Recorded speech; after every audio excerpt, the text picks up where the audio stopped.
manufacturing is the leading force behind the fourth industrial revolution, which is going to transform the way industries operate worldwide. It's a technology-based approach to manufacturing that would allow better decisions to be made at every step. It uses computer systems, tablets, smartphones, or even smartwatches to connect different processes.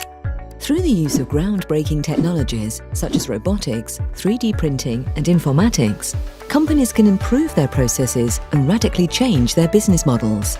These technologies will allow greater control of how products are designed, sourced, manufactured, sold, and delivered. Digital manufacturing will allow companies to respond rapidly to cope with the increased variable demands for mass customization. It will improve supplier and customer interaction. In turn, this will improve processes ranging from new product introduction to quality assurance and even equipment maintenance and repair. It will apply to any sector, from aerospace and food and drink to medical and construction.